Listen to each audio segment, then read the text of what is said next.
In the year 2004, I was 8 years old. Summer vacation had just ended, and I started the 3rd grade. At the end of the first week, my parents got a call from the school telling me that I had an absolutely perfect first week of school, and so they rewarded me by taking me to GameStop where I got The Legend of Zelda, The Wind Waker. Then another week goes by. This Friday, my parents get another call from the school, not because I did well, but because I bit somebody.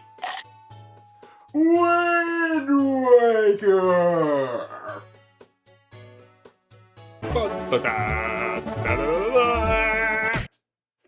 Hey kid, wanna buy a severed pig head? Yeah, I do!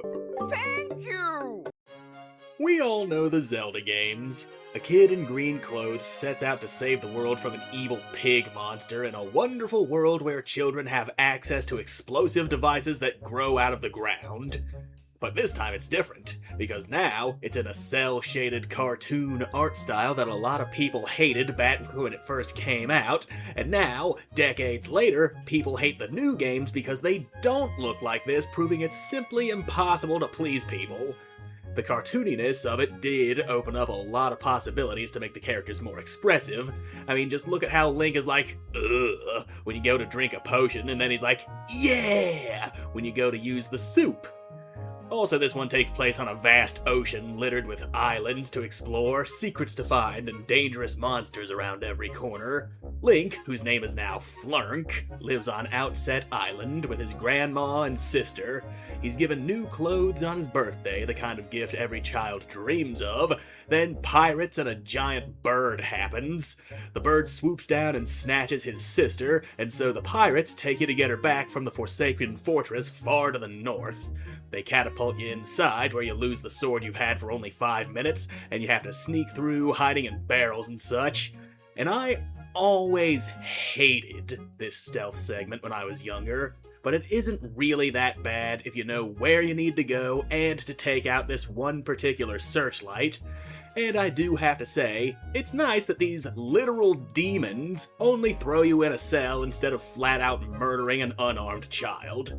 You sneak through, get your sword back, then you get flung out to sea where you're rescued by a talking boat.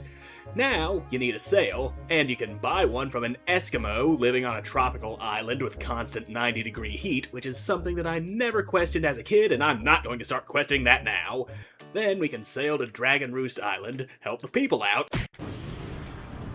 get our first dungeon, fight a giant fire-breathing centipede, learn how to magically change the direction of the wind, then we're finally free to sail the Great Sea. Or maybe we're not. I honestly don't know if you can freely sail from here or if the game railroads you straight to Forest Haven from there, but I always went straight for the next dungeon after Dragon Roost. We go from helping the Rito to helping the Koroks and getting chewed on by plants. After beheading a carnivorous plant monster and watching a tree concert, you go looking for the 3rd one of these pearls, but the island it was supposed to be at was destroyed, so you go looking for bombs, and you get those by passing a little test from Nico the pirate, where you swing from rope to reach them before a gate closes. And one thing I always love doing in this game is once I have the bombs, I close the gate, locking Nico in that little room for the rest of his life. Now you sail back home, blow up a big stone wall, and a giant fish just gives you the last pearl without having to clear a dungeon, and if you ask me, that's a bit of a letdown. For the first one, you have to calm a raging dragon, for the second one, you have to risk your life to save this little plant boy, but the third one, an ancient whale just says, "Here, take it. I wasn't using it anyway. By the way, it fell in the toilet, so you might wanna wash it." After sticking the pearls in these statues, the Tower of the Gods rises from the ocean. Now the opening part of this dungeon sucks. It's full of water that raises and lowers on a timer, and it always seems to shift the way I don't want it to right when I get to where I'm going. There are a couple of puzzles tied to it, and they're just annoying. Especially the one where you push boxes to form a bridge so you can carry a flaming stick across the water. When the water rises, you have to stop what you were doing and just wait for it to drain again. This wouldn't be so bad if the water level was tied to a switch you could hit whenever, but nope! You're stuck here waiting. The first 2 dungeons are fine. I have no complaints at all. The rest of the Tower of the Gods is fine. It's just this first part. The water level and having to slowly cruise around the place just leaves a bad taste in my mouth. We fight the classic Nintendo hands and face boss, go underwater somehow without drowning, and there's the Master Sword. And the monsters frozen in time down here suddenly aren't frozen anymore, and that means it's time for a murder spree! With the legendary sword in hand, it's finally time to rescue our sister from the Forsaken Fortress. And this time, we're not sneaking around. We smack Phantom Ganon around, let's go get our sister, and one thing I've always thought was a little weird is, during this scene, Link's shield just starts bouncing on his back for a second. I know that doesn't happen in the Wii U remaster, but we'll talk more about that later. But I don't know if that bouncing shield happens for everybody, or if it's just a minor glitch in the one particular copy of the game I've had since I was 8. Anyway, that's not important. Have you ever noticed that as soon as you get a giant hammer, everything starts to look like a nail? One giant dead bird later, we come face to face with the man who kidnapped our sister, the master of the Forsaken Fortress, Ganondorf. You try to kill him, but it doesn't work. He gets burned alive, blah blah blah, story story story. Turns out the Master Sword lost its sacred power to destroy all of the evil. So you go grab that cute bird girl from earlier and carry her through an ancient tomb infested with ghosts, grabby hands, and Mitch McConnell on his way to work. Kill the big fat ghost, and that reawakens some of the sword's power. But there's still more. That little jingly tree guy needs to go to the Wind Temple, where we find out we didn't have to wait for Tears of the Kingdom to torture Core Oaks. We could have been doing that since 2003. Now the only thing standing between us and the true power of the Master Sword is a giant flying sandworm. Kill him, get that power, and now we're ready to take out Ganondorf, right? No! We still have something to do. We've got to track down all the pieces of the Triforce of Courage. Fortunately, there are maps leading to all the shards, but we can't read them. They need to be deciphered, and for that, we need the help of Tingle, who you released from prison, and let me tell you, he belongs there. He charges insane prices to help you find things that are absolutely necessary for the continued survival of the entire human race. I went to him with all 8 Triforce charts and 5,000 rupees, and when we were done, I was left with 1,816. That's a buttload of money, and that's not the only thing he's done. He uses his 2 brothers for slave labor, constantly turning the top of his tower night and day, and as far as I can tell, this serves no discernible purpose. He's working them to death for the fun of it. Suddenly the guy literally dancing on someone's grave doesn't seem so bad by comparison.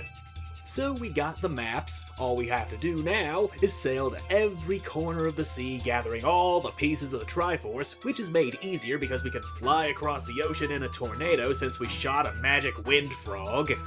We get all the shards, we're back underwater, and make our way through Ganon's tower, where we refight the bosses from most of the earlier dungeons, grab the light arrows, and Ganondorf puts on a puppet show, so we break his toys and brain him with a sword. Then Link sails off to look for a new land with the pirates, leaving his family and everything he's ever known behind. The end. Trust me, the story's written a little bit better than how I just summarized. I personally love this game. I always have and always will, but it's not without its flaws. The combat, for instance, is too easy. The vast majority of battles can be won simply by doing this. But there is also these counterattacks you can do. They hit hard, they look cool, but there's so little player input. All you do is sit there and wait for the A button to light up on screen. However, you can't do this if you have your shield up, so there is some incentive to not just turtle up the whole time, and some attacks can't be countered. After knocking an enemy down, you can grab their weapon and use it against them. I love this. Enemy weapons hit harder than your own sword, but they swing slower and can be less reliable. I guess that's an acceptable trade-off, and this doesn't come back until one particular boss in Skyward Sword. Some enemies will act differently if you take their weapon, like the Stalfos. Without that big iron mace, it pulls its arm off and tries to smack you upside the head with it. With all the variety in the enemies, there's never just a tough one-on-one fight with any of them. Between the jumping jelly blobs, the gremlins, endlessly spawning tiny devils, heavily armored dogmen, and magic toucans, battle only gets to be difficult when there's a lot of enemies in one place. Like right here, I can't hit this Stalfos without the other one sending me across the room, and then the re-deads start yelling at me, which hurts my feelings because I'm sensitive. I'm going through some things, alright? One problem that many first-party GameCube games have is inverted camera controls with no option to change it. So you have to get used to pretending there's a lever on the back of your head that you pull down to look up. Thankfully, this was fixed in the Wii U remaster. Have trouble telling where you're going to land when gliding with the Deku Leaf because you can't see your shadow?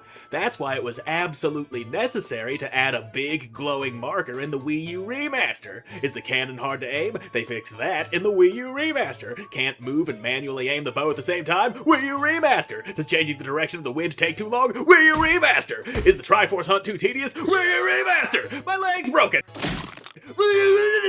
World War 3. Point is, the remaster brings a lot of fixes and quality of life improvements, and not all of them were entirely necessary. And somewhere in all those changes, a little of the charm is lost. Whether you're playing the original or the remaster, that sense of adventure and exploration is still there. Sailing across the sea, finding little islands, mapping out everything, hunting for treasure. The Wind Waker gets this all right. A sign of good exploration is when you mean to focus on the main objective only to get distracted by whatever point of interest you happen to spot on the horizon.